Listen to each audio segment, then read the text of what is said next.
On screen, I've got a loop grid showing 3 posts. If I click this button up here, it turns into a 4-grid post loop grid. I click it again and it goes back to 3. If I shrink my screen down until we get to a tablet view, we now default to 2, but I can switch between 2 or 3 posts. And if I shrink it down to a mobile, you'll have 1 grid column for your loop grid, and I can switch between 1 or 2. This is really an easy, simple to do. And I'm not joking there. So we got a container. Inside of there, we have a loop grid. The loop grid I've currently set to be 4 columns on the desktop.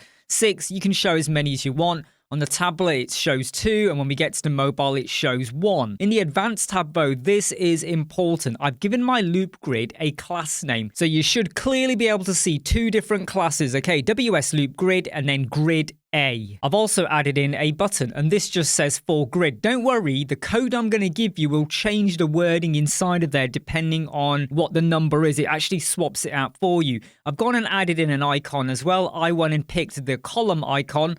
I thought that was the most appropriate, to be honest. And I've aligned it to be at the end of the button. Go and shape your button. If you want to give it colors, whatever you want to do with it, you can do that. Then I've given the button a class name of WS Grid Toggle. All right, so again, really simple what we've done so far. Loop grid, you set your columns, you gave them 2 class names.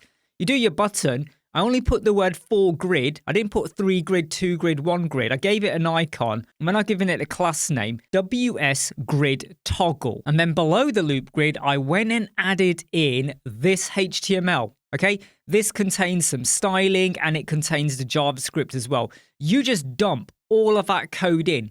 What's really cool about this, the only thing you need to change is what you see up here. By default, I want my loop grid on the desktop to be 3.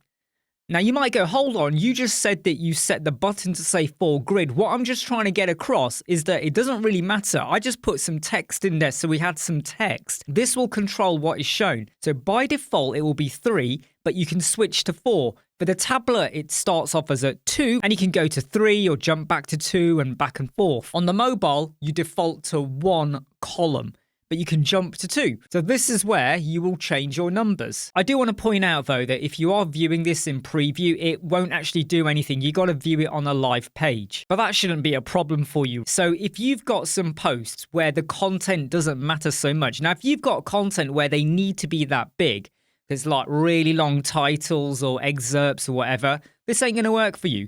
But what if this was a loop grid of images? Maybe now you're going to show 5, 10, I don't know how many images you want. Maybe your loop grids aren't that complicated. Like a lot of WooCommerce ones tend to be a product image. You might have a title. It might have a buy now button. This could just make your web pages or your loop grids just a little bit more interactive. I'm Imran from Web Squadron. I hope you like, subscribe, share, and follow. I'll see you soon. Take care. Bye.